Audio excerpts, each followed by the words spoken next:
ಸತೀಶ್ ಜಾರಕಿಹೊಳಿ ಮತ್ತೆ ಕೆಪಿಸಿ ಅಧ್ಯಕ್ಷರ ಬದಲಾವಣೆಗೆ ಪಟ್ಟು ಹಿಡಿದಿದ್ದಾರಂತೆ. ಈ ಏನು ಮಧುಬಾಲೆ ಏನಾಗ್ತಾ ಇದೆ ಗೊತ್ತಿಲ್ಲ. ಬಟ್ ಸತೀಶ್ ಜಾರಕಿಹೊಳಿ ನೇರವಾಗಿ ತಮ್ಮ ದಾರಿ ಏನಿದೆ ಆ ನಡೆದದ್ದೇ ದಾರಿ ಅನ್ನೋ ರೀತಿಯಲ್ಲಿ ಜಗತ್ತಲ್ಲಿ ಏನ್ ಬೇಕಿದ್ರೂ ಆಗಲಿ ನಮ್ಮ ಗುರಿ ಒಂದೇ ಅನ್ನೋ ರೀತಿಯಲ್ಲಿ ಹೋಗ್ತಾ ಇದ್ದಾರೆ. ಅವರ ಹೇಳಿಕೆ ಬಹಳ ಮಹತ್ವ ಪಡೆದುಕೊಳ್ಳುತ್ತೆ. ಯಾಕಂದ್ರೆ ಅವರು HDK ಅಂಡ್ ದೇವೇಗೌಡರನ್ನ ಭೇಟಿಯಾಗಿರುವಂತದ್ದು, ಆಮೇಲೆ ಅದು ಭೇಟಿಯಾಗಿದ್ದು ಹೊರಗೆ ಬರಬೇಕು ಅನ್ನೋದು ಎರಡು ವಲಯದಲ್ಲೂ ಕೂಡ ಇತ್ತು. ಈ ರಾಜಕೀಯ ವಲಯದಲ್ಲಿ ಒಂದಿರುತ್ತೆ, ಕೆಲವೆಲ್ಲ ಬಹಳ ಗೌಪ್ಯವಾಗಿ ನಮ್ಮನ್ನೆಲ್ಲ ಕಣ್ತಪ್ಪಿಸೋದಟ್ಟ ಕೆಲಸ ಅಲ್ರಿ ಅವರಿಗೆ. ನಮ್ಮನ್ನ ಮಂಗ ಮಾಡ್ತಾರೆ ಅವರು ಅಷ್ಟೇ. ಅವ್ರಿಗೆ ಯಾವ್ದು ಬೇಕು, ಮೀಡಿಯಾಕ್ಕೆ ಯಾವ್ದು ಬೇಕು ಅವರೇ ಬಿಡುಗಡೆ ಮಾಡ್ತಾರೆ. ಆಮೇಲೆ ಬಿಡುಗಡೆ ಮಾಡಿಬಿಡಿದ್ರೆ ಕೇಳ್ತಾರೆ ಹೆಂಗೆ ಅಂತಾರೆ. ಅದ್ರಲ್ಲಿ ನಾವು ಅರ್ಥ ಮಾಡ್ಕೋಬೇಕು, ಇದರಲ್ಲಿ ಏನೋ ಇದೆ ಅಂತ. ಅವರಿಗೆ ಆ ಉದ್ದೇಶವೇ ಅದೇ ಆಗಿರ್ತದೆ. ಬೇಡ ಅಂತಂದ್ರೆ ಹೇಳ್ತಾರೆ ಅವರು, ಇಲ್ಲ ಬ್ರದರ್ ಅದೆಲ್ಲ ಅಗತ್ಯ ಇಲ್ಲ, ಅದು ಸರ್ ಅದು ಬೇಡ, ಹಿಂಗೆ ಹೇಳ್ತಾರೆ. ಇದರ ಹಿಂದೆ ಸಮಥಿಂಗ್. ಆಮೇಲೆ ನಾಗರಾಜ್ ಅಪ್ಪಸಂದ್ರ ಇದ್ದಾರೆ, ಇಂದು ಜೈಲಿಂದ ಬಿಡುಗಡೆ ಆಗುತ್ತಾರಂತೆ. ಮಾಜಿ ಸ್ಪರ್ಧಿಗಳಾದ ರಜತ್ ಮತ್ತು ವಿನಯ್ ಬಿಡುಗಡೆ ಆಗುತ್ತಾರೆ. ಎಲ್ಲಿ ಸಿಕ್ಕಾಕೊಂಡ್ಬಿಟ್ರೆ ಪಾಪ ಇವರು. ಒಂದು ಕಡೆ ಅವರು ಮಾಡಿದ ತಪ್ಪೇ ಇಲ್ಲ ಅಂತಲ್ಲ, ಮತ್ತೊಂದು ಮಾಡಿದ್ದು. ಹಾಗಂದ್ರೆ ನನಗೇನ್ ಗೊತ್ತಾ, ಈಗ ಅವರು ನನ್ನ ಒಂದು ಒಪಿನಿಯನ್ ಏನಪ್ಪಾ ಅಂತಂದ್ರೆ, ಅವರೊಂದು ರೀಲ್ಸ್ಗಾಗಿ ಮಾಡಿದ್ದಾರೆ. ಓಕೆ, ಪೊಲೀಸರು ಹಿಡಿದು ಕರ್ಕೊಂಡು ಹೋಗೋ, ಇಲ್ಲ ಸರ್ ತಪ್ಪಾಯ್ತು ಗೊತ್ತಾಗ್ಲಿಲ್ಲ, ಪಿಕ್ಚರ್ಲೆಲ್ಲ ಮಾಡ್ತೀವಿ ಹಂಗ್ ಮಾಡಿದ್ವಿ ಅಂತಂದ್ರೆ ಮುಗಿದೋಗ್ಬಿಡ್ತಿತ್ತು. ಅವರ ಹೆಂಡತಿ ಯಾರೋ ಒಬ್ರು ಭಯಂಕರ ತಲೆ ಓಡಿಸೋಕ್ ನೋಡಿ ಈಗ ತಲೆ ಕೆಳಗಾಗಿದೆ. ವಿಚಾರ ಅದಲ್ಲ ನನಗೆ. ಈಗ ಇವರು ಮಚ್ಚಿಟ್ಕೊಂಡಿದ್ರು ಅನ್ನೋ ಕಾರಣಕ್ಕಾಗಿ ಅರೆಸ್ಟ್ ಗಿರೆಸ್ಟ್ ಎಲ್ಲ ಮಾಡಿದ್ರಲ್ಲ, ನಾವು ಎಷ್ಟು ಸ್ಟೋರಿ ತೋರಿಸಿದ್ವಿ ನಿಮಗೆ.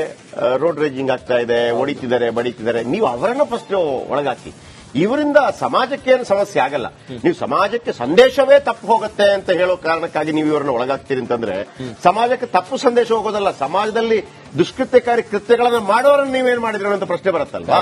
ಅದನ್ನ ನಾವು ಪದೇ ಹೇಳ್ತಾ ಇರೋದು. ಓಕೆ, ನಿಮ್ಮನ್ನು ಮಾತಾಡಿಸ್ತೀನಿ. ಅದಕ್ಕಿಂತ ಮೊದಲು ಈಗ ರಾಜಣ್ಣ ಸ್ಟೋರಿ ತಗೋತಾರೆ. ಖಂಡಿತ. ರಾಜಣ್ಣ, ರಾಜೇಂದ್ರ ಇವರಿಬ್ರು ಕೂಡ ಹನಿ ಟ್ರ್ಯಾಪ್ ವಿಚಾರವಾಗಿ ಪ್ರಸ್ತಾಪ ಮಾಡಿ ರಾಜ್ಯ ರಾಜಕಾರಣ ಅಲ್ಲ, ರಾಷ್ಟ್ರ ರಾಜಕಾರಣದಲ್ಲೂ ಕೂಡ ಸಂಚಲನಕ್ಕೆ ಕಾರಣ ಆಗಿತ್ತು. ಈಗ ಇದರ ಹಿಂದೆ, ಮಧುಬಾಲೆಯ ಹಿಂದೆ ಸಿಐಡಿ ಅಧಿಕಾರಿಗಳು ತನಿಖೆಗೆ ಬಿದ್ದಿದ್ದಾರೆ. ಮಧುಬಾಲೆ ಹೆಣೆದವರ ಪತ್ತೆಗೆ ಈಗ ಸಿಐಡಿ ಮುಂದಾಗಿದೆ. ಅಧಿಕಾರಿಗಳಿಗೆ ಒಂದು ವಿಡಿಯೋವನ್ನ ಸಚಿವ ರಾಜಣ್ಣ ಕೊಟ್ಟಿದ್ದಾರೆ. ಹನಿ ಟ್ರ್ಯಾಪ್ ಕುರಿತ ವಿಡಿಯೋ ವಶಕ್ಕೆ ಪಡೆದಿದ್ದಾರೆ ಸಿಐಡಿ ಅಧಿಕಾರಿಗಳು. ಈ ವಿಡಿಯೋದಲ್ಲಿ ಯಾರು, ಏನು, ಎತ್ತ, ಏನು ಎಲ್ಲವೂ ಕೂಡ ಗೊತ್ತಾಗುತ್ತಾ? ಪ್ರಮುಖವಾದ ಸಾಕ್ಷ್ಯ ಇದರಲ್ಲಿ ಇದೆಯಾ? ಸ್ಕ್ರೀನ್ ರೆಕಾರ್ಡರ್ ವಿಡಿಯೋ ಪಡೆದಿದ್ದಾರೆ ಅಧಿಕಾರಿಗಳು. CID DIG Vamshi Krishna, CID SP Raghavendra, DYSP Keshav ಅವರಿಂದ ಹನಿ ಟ್ರ್ಯಾಪ್ ತನಿಖೆ ಚುರುಕಾಗಿದೆ. ಯುಗಾದಿ ಬಳಿಕ ರಾಜಣ್ಣ, ರಾಜೇಂದ್ರ ವಿಚಾರಣೆಗೆ ಸಿದ್ದರಾಗಿದ್ದರಂತೆ. ಯುಗಾದಿ ಆದ ನಂತರ ನಾವು ವಿಚಾರಣೆಗೆ ಬರ್ತೀವಿ ಅಂತೇಳಿ ಬಹುಶಃ ಹೇಳಿದ್ದಾರೆ ಅನ್ಸುತ್ತೆ. ಸಿದ್ದರಾಮಯ್ಯ ಬೆಂಬಲಿಗರು ಅನ್ನೋ ಕಾರಣಕ್ಕೆ ಟಾರ್ಗೆಟ್ ಆಫ್, ಇದೆಲ್ಲವೂ ಕೂಡ ಒಂದಿಷ್ಟು ಕುತೂಹಲ ಇದೆ. ಏನಾಗ್ಬೋದು ಸರ್ ಈ ಪ್ರಕರಣ? ಏನೂ ಆಗಲ್ಲ, ಅಲ್ಲ ಹಿಡಿಯುತ್ತೆ. ಕಾಯನೈ ಪೇನೈ ಗ್ಲಾಸ್ ಕೊಟ್ಟಲ್ಲ. 18 ಜನ ಬಿಜೆಪಿ ಅವರು ಹೊರಗೋದ್ರಲ್ಲ, ಅದುವೇ ಆ ಬಿಜೆಪಿ ಅವರಿಗೆ ಅದನ್ನ ಏನ್ ಪ್ರೊಟೆಕ್ಟ್ ಮಾಡಬೇಕು ಅಂತ ಗೊತ್ತಿಲ್ಲ. ಇದು ಅಡ್ಜಸ್ಟ್ಮೆಂಟ್ ಆಗೋಗ್ಬಿಡುತ್ತೆ. ಈಗ ಏನಾಗುತ್ತಾ, ಇದು ಅವ್ರವ್ರಿಗೆ ಗೊತ್ತಾಗ್ಬಿಡುತ್ತು. ಇದು ಇಬ್ಬರದ್ದು ನೆಕೆಡ್ ಫೋಟೋ ತೆಗೆದು ಇಟ್ಕೊಂಡಂಗೆ, ಇವ್ರದ್ದು ಈ ಭಾಗದವ್ರದ್ದು ಇಟ್ಕೊಂಡಂಗೆ, ಈ ಭಾಗದವ್ರದ್ದು ಇಟ್ಕೊಂಡಂಗೆ. ಅವರು ಯಾರು ಮಾಡಿದ್ದಾರೆ, ಯಾವುದು ಹನಿ ಟ್ರ್ಯಾಪ್ ಯಾರು ಮಾಡಿದ್ದಾರೆ, ಆ ಮಾಡಿದವರನ್ನ ಒಂದು ಟೀಮ್ ಅನ್ನ ಹಿಡಿದು ಹಿಗ್ಗಾಮುಗ್ಗ ಜಾಡಿಸಿ ವಿಡಿಯೋ ಮಾಡಿ ಇಟ್ಕೊಂಡಿದ್ದಾರೆ. ಅದನ್ನ ನೀವು ಅದನ್ನು ತೋರ್ಸಕ್ಕಾಗಲ್ಲ ಹೊರಗಡೆ. ತೋರಿಸಿದ್ರೆ ನಿಮ್ಮ ಮೇಲೆ ಕಂಪ್ಲೇಂಟ್ ಆಗುತ್ತೆ. Who are you, who the hell are you? ನೀನ್ ಯಾರು ಹೊಡಿಯಕ್ಕೆ ಬಡಿಯಕ್ಕೆ? ನೀನು ಪೊಲೀಸರ ಗಮನಕ್ಕೆ ತರಬೇಕಾಗಿತ್ತು. ಹಾಗಾಗಿ ಅವರು ಹೊರಗಡೆ ಬಿಡುಗಡೆ ಮಾಡೋದಿಲ್ಲ. ಹೊರಗಡೆ ಅದನ್ನ ಬಿಡುಗಡೆ ಮಾಡಿದ ತಕ್ಷಣ ಅದು ಕಾರಣ ಇಟ್ಕೊಂಡಿದ್ದಾರೆ. ಫೈನ್, ಓಕೆ, ನಮ್ಮ ಬಳಿ ಇದೆ ಅಂತೇಳಿ, ಯಾರು ಮಾಡಿದ್ದಾರೆ ಅಂತ ಗೊತ್ತಿದೆ ಅಂತ. ಈಗ ಹೇಳಿದರೆ ಸರ್ಕಾರ ಪತನ ಆಗೋಗ್ಬಿಡ್ಬೋದು. ಅವರೊಳಗಡೆ ಇದ್ದಾರೆ, ಸರ್ಕಾರ ಪತನ ಆಗೋಗ್ಬಿಡುದು. ಸರ್ಕಾರ ಈ ಎಲ್ಲವೂ ಕೂಡ ಸರ್ಕಾರ ಇದ್ದೇ, ಅಧಿಕಾರ ಬೇಕು ನಿಮಗೆ. ನಾಳೆ ಸರ್ಕಾರ ಪತನ ಆದ್ರೆ ನಿಮ್ಮ ಇದಕ್ಕೂ ಮರ್ಯಾದಿಲ್ಲ, ಅದಕ್ಕೂ ಮರ್ಯಾದಿಲ್ಲ. ಹಾಗಾಗಿದೆ ಏನು ಅಂತಂದ್ರೆ, ನನ್ನ ತಂಟೆಗೆ ಬರಬೇಡ, ನಿಂದಿದೆ, ಇನ್ನು ನಿಂದ ನನ್ನ ತಂಟೆಗೆ ಬರಬಾರ್ದು, ಎದುರಿಸೋದಷ್ಟೇ. ಇಬ್ರು ಎದುರಿಸ್ಕೊಂಡ್ಬಿಟ್ಟು ಇಟ್ಟಿಲ್ಲ. ಇಲ್ಲಾಂದ್ರೆ ನೀವು ಅವತ್ತೇ FIR ಮಾಡ್ಬೇಕಿತ್ತಲ್ರಿ, ಡೇವನ್ನು. ನೀವು ಇಷ್ಟೆಲ್ಲ ಮಾತಾಡಿದ್ರಿ, ಕಾಮನ್ ಸೆನ್ಸ್ ಎಲ್ಲ ಮಾತಾಡಿದ್ರಿ. ರಾಜೇಂದ್ರ ಅವರು ಸಿಕ್ಕಾಕೊಂಡ್ಬಿಟ್ರು. ಸಿಕ್ಕಾಕೊಳ್ಳೋ ನಡುವಲ್ಲೂ ಕೂಡ ಯಾರು ಮಾಡಿಸಿದ್ದು ಅಂತ ಒಂದು ರೆಕಾರ್ಡ್ ತಗೊಂಡ್ಬಿಟ್ರು. ಈಗ ಅವರಿಗೆ ಅದನ್ನ ಯಾವತ್ತೂ ಕೂಡ ಪೊಲೀಸರಿಗೆ ತೋರಿಸೋದಿಲ್ಲ. ಅದನ್ನ ಹೈಕಮಾಂಡ್ ತೋರಿಸ್ತಾರೆ, ಸಿಎಂ ತೋರಿಸ್ತಾರೆ, ಮಾಡಿದವ್ರಿಗೆ ಬೇಕಿದ್ರೆ ತೋರಿಸ್ತಾರೆ. ನಮ್ಮ ಒಂದು ಊಹೆ ಇದು. ಜನ ಏನು ಅನ್ಕೋಬೇಕಾಗತ್ತೆ, ಜನ ಏನು ಅನ್ಕೋಬೇಡಿ ಅಂತ, ನಿಮ್ಗೆ ಯಾಕೆ ಅಂತ ಅವರು ಸರಿಯಾಗ್ಬಿಡ್ತಾರೆ ಅಂತ. ಅದಕ್ಕೆ ಕೇಳಿದೆ, ನೀವು ನಮ್ಮ ಹತ್ರ ಯಾಕೆ ಕೇಳಿದೆ ಅಂತ ನಾವು ಕೇಳ್ತಿರೋದು. ರಾಜಣ್ಣನಿಗೆ ವಿಧಾನಸಭೆಯಲ್ಲಿ ಯಾಕೆ ಕೇಳಿದೆ, ಅದು ಜನಕ್ಕೆ ಯಾಕೆ ಕೇಳಿದೆ ನೀನು? ಮತ್ತೆ ನಿಮ್ಮೊಳಗೆ ಇರಬೇಕಾಗುತ್ತೆ. ಇಟ್ಕೊಳ್ಳಿ, ಮಾತಾಡ್ಕೊಳ್ಳಿ, ಯಾರು ಬೇಡ ಅಂತಂದ್ರು. ನೀವು ಸದನದಲ್ಲಿ ಮಾತಾಡ್ತಾರಲ್ಲ, ಸದನದಲ್ಲಿ ಮಾತಾಡಿದ್ರೆ ನಮಗ್ ಮಾತಾಡ್ದಂಗೆ. ಹೌದೌದು, ಸದನದಲ್ಲಿ ಮಾತಾಡೋದ್ರೆ ಅದಕ್ಕೆ ಮಹತ್ವ ಬಹಳ ಇದೆ. ನೀವು ಕಾಂಜಿ ಪಿಂಜಿ ರೋಡ್ ಸೈಡ್ ಅಲ್ಲಿ ಕೂತ್ಕೊಂಡು ಅಂತಂದ್ರೆ ಮಹತ್ವ ಇಲ್ಲ. ಇಷ್ಟು ದೊಡ್ಡದಾಗಬೇಕು, ಸುದ್ದಿ ಆಗ್ಬೇಕು ಅಂತ ಹೇಳಿ ಅವ್ರು ಹಂಗೆ ಹೇಳಿದ ಏನ್ ಕತೆ ಅಲ್ಲ, ಅದನ್ನ ಗಮನಕ್ಕೆ ತಂದ್ರು. ಇದೇನು ಗೊತ್ತಾ, ಏನಂತಾರೆ, ಈ ಹಿಂದಿನ ಕಾಲದಲ್ಲಿ ಒಂದು ಕತೆ ಇತ್ತು ಗೊತ್ತಾ, ಹಾವು ಬಿಡ್ತೀನಿ ಅಂತ ಬಿಡೋದಿಲ್ಲ. ಹಾವಿದೆ ಅಂತ ತೋರಿಸೋದು. ಈಗ ಏನಂತಂದ್ರೆ ಇದೆ ನನಗೆ ನೀನು ಹಿಂಗ್ ಮಾಡಿದ್ಯಾ, ನಿನ್ ಬಂಡವಾಳ ನಿನ್ನ ಬಂಡವಾಳ ನನ್ನ ಹತ್ರ ಇದೆ, ನನ್ನ ತಂಟೆಗೆ ಬರಬೇಡ, ನಿನ್ ತಂಟೆಗೆ ನಾನು ನೀನು ಸುಮ್ಮನಿರು, ನಾನು ಸುಮ್ಮನಿರು. ಆಗ ಈಗ ಏನಾಗುತ್ತೆ ಅಂದ್ರೆ ಅಡ್ಜಸ್ಟ್ಮೆಂಟ್ ಅಲ್ಲಿ ಹೋಗುತ್ತೆ. ಯಾರೋ ಒಬ್ರು ಕರೆದ್ಬಿಟ್ಟು ಏನಪ್ಪ ನಿಂದು, ಹೌದಾ ನೀನ್ ಮಾಡಿದ್ದ, ಹೌದಾ ನನ್ಗೆ ಗೊತ್ತಿಲ್ಲ ಅಂತ ಇವ್ರು ಹೇಳ್ತಾರೆ. ನಾನ್ ಮಾಡಿದ್ದು ನನ್ನ ಹತ್ರ ಪ್ರೂಫ್ ಇದೆ, ಈ ನನ್ನ ಮಗನೇ ಮಾಡಿದ್ದು ಅಂತ ಅವ್ರು ಹೇಳ್ತಾರೆ. ಎಲ್ಲಿ ತೋರಿಸು ಪ್ರೂಫ್ ಬಂದೆ ನೋಡ್ದಪ್ಪ. ಈಗ ಅದನ್ನ ಹೊರ ಕೊಟ್ಟರೆ ನೀನ್ ಅರೆಸ್ಟ್ ಆಗ್ತೀಯ, ಬೇಕಾ? ಮಾನ ಮರ್ಯಾದೆ ಹೋಗುತ್ತೆ. ನಿನ್ಗೆ ಒಳ್ಳೆ ಅವಕಾಶ ಇದೆ, ಚೆನ್ನಾಗಿರು.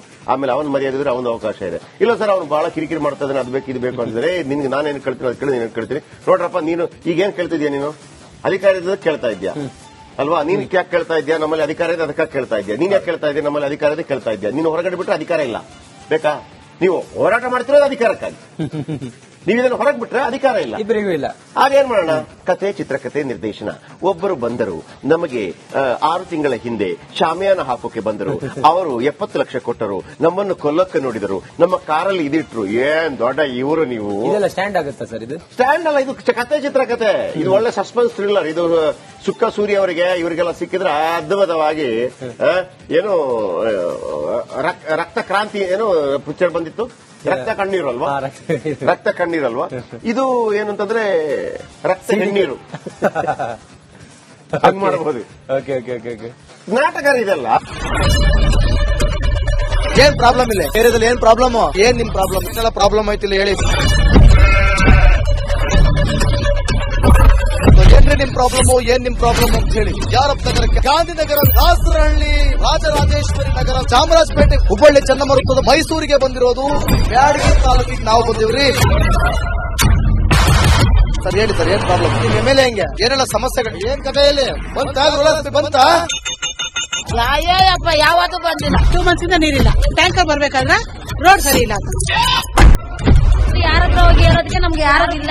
ಕಿತ್ತೋದ್ರೆ ಏನು ಅಲ್ಲ ಹಾಳಾಗೋದ್ರು, ಇದು ಯಾರು ನೋಡರೇ ಗತಿ ಇಲ್ಲ. ನಾವಿದ್ದೀವಿ ಅಂತಾರೆ. ಇವಾಗ ಯಾರು ಎಮ್ಎಲ್ಎ ಮಗ ಒಂದ್ ದಿವಸನೂ ಬಂದಿಲ್ಲ. ಫುಲ್ ಸ್ಟ್ಯಾಂಡರ್ಡ್ ಲಕ್ಸುರಿಯಸ್ ಬೆಡ್ರೂಮ್ ಐತ್ರಿ ಅದು. Taj west end, tradition blue. Meeting ನಿಮ್ದು ಮೀಟಿಂಗ್ ಇಲ್ಲಿ ಮಾಡ್ರಿ. ಇಷ್ಟು ವರ್ಷ ಆಯ್ತು, ಇದಕ್ಕೆಲ್ಲ ಯಾರು ಸರ್ ಜವಾಬ್ದಾರಿ? 2,000 ರೂಪಾಯಿ ಬ್ಯಾಂಕ್ ಹೋಗ್ತೀನಿ ಬರ್ತಾ ಇದ್ದೀನಿ. ಬ್ಯಾಂಕಿಗೆ ಹೋಗ್ತೀರಿ ಬರ್ತೀರಿ 2,000 ಮಾತ್ರ ಬರ್ತಾ ಇಲ್ಲ. 2,000 ನಂದು ಹೊಂಟೈತು. ನಿಲ್ಲ ಮೇಲೆ ಭಾರಿ ಐಟ್ ಅದಲ್ಲ ಮಾರ. ಬರಲ್ಲ ಕಣ್ರಿ ಸರ್. ರಾತ್ರಿ 1 ಗಂಟೆವರೆಗೂ ಎಣ್ಣೆ ಅಂಗಡಿ ತೆಗಿಬೇಕಾದ್ರೆ ಬರೀ 4 ಗಂಟೆವರೆಗೂ ತೆಗಿಬೋದಲ್ಲ. ಮಗನೂ ನೋಡಲ್ಲ, ಯಾರು ನೋಡಲ್ಲ. ನಾನು ಒಬ್ಬಳು ನೋಡ್ಕೊಂತಿರಜ್ಜ. ಮೊಮ್ಮಕ್ಕಳಿಗೆ ಅಮ್ಮ ಅಪ್ಪ ಇಲ್ಲ, ಅವರು ನೋಡಿ ಬರ್ತಾ ಇದೀವಿ. ದೇವ್ರು ಬಿಟ್ಟಂಗೆ ಆಗುತ್ತೆ.